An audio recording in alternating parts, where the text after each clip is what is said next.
අද සාමාන්‍ය ස්වාමියාට තමන්ගේ නමින් කතා කරන්න. සාමාන්‍ය නම කියලා කතා කරන්න.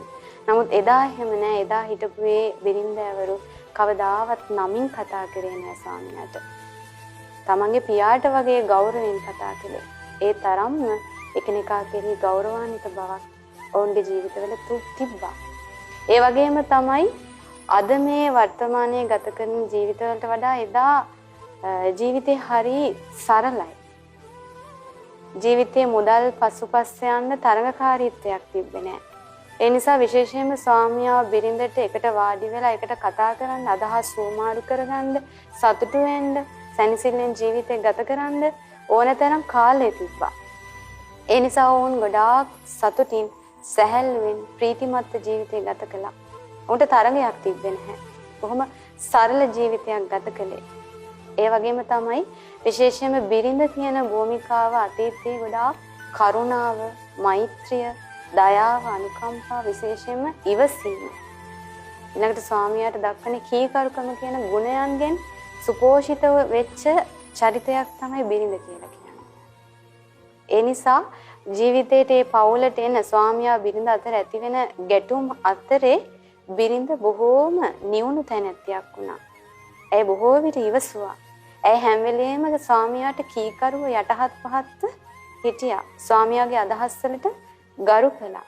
ඒ නිසා බොහෝ විට ඔවුන් අතර අරගල ඇති වුණේ නැහැ. බහින්බස් වීම ඇති වුණේ නැහැ. ඒ වගේම තමයි ටිරේෂා අතීතේ ගත්තොත් බිරිඳ ගොඩක් විට රැකියාවක් කළේ නැහැ.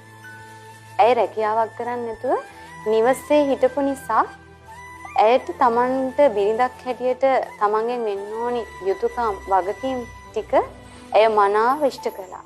ඇයට විවේකයේ තිබ්බා. ඒ නිසාත් ඒ බිරිඳකගෙන් වෙන්න ඕනි යුතුයකම වගකීම ඉෂ්ට වෙච්ච නිසා ඒ විවාහ ජීවිතය ගොඩාක් සාර්ථක වුණා.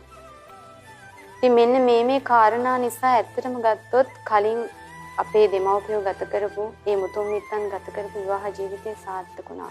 තවත් අතීතයට අපි සිහි කරලා බැලුවොත් බුදුරජාණන් වහන්සේගේ කාලේ බුද්ධ කාලේ බොහෝ විට මගපලලාභී ශ්‍රාවකයෝ, ඒ කියන්නේ අපි හිතමුකෝ සෝවාන් වෙච්ච තරුණියක් සෝවාන් ඵලය සාක්ෂාත් කරපු තරුණයෙක් එක්ක විවාහ වෙනවා. එතකොට ඒ දෙන්නා සීලයෙන් සමානයි, ශ්‍රද්ධාවෙන් සමානයි, දන් දීමෙන් දෙන්නම සමානයි, නුවණ ප්‍රඥාව දෙදෙනාගේම සමානයි. ඒ නිසා මේ මගපලලාභී ශ්‍රාවකයන් අතර කොයිම ආකාරයකවත් ගැටුමක් ඇති වුණේ නැහැ. ඔවුන් මේ ජීවිතය ජයගත්තා. මරණින් මත්තේ ඒ මාර්ගඵලලාභී අය නිසා මරණින් මත්තේ දෙව්ලොවත් ඉපදුණා. ඉතින් ඔය කරුණ නිසා තමයි අතීතයේ විවාහ ජීවිත සාර්ථකත්වයට පත් වුණේ.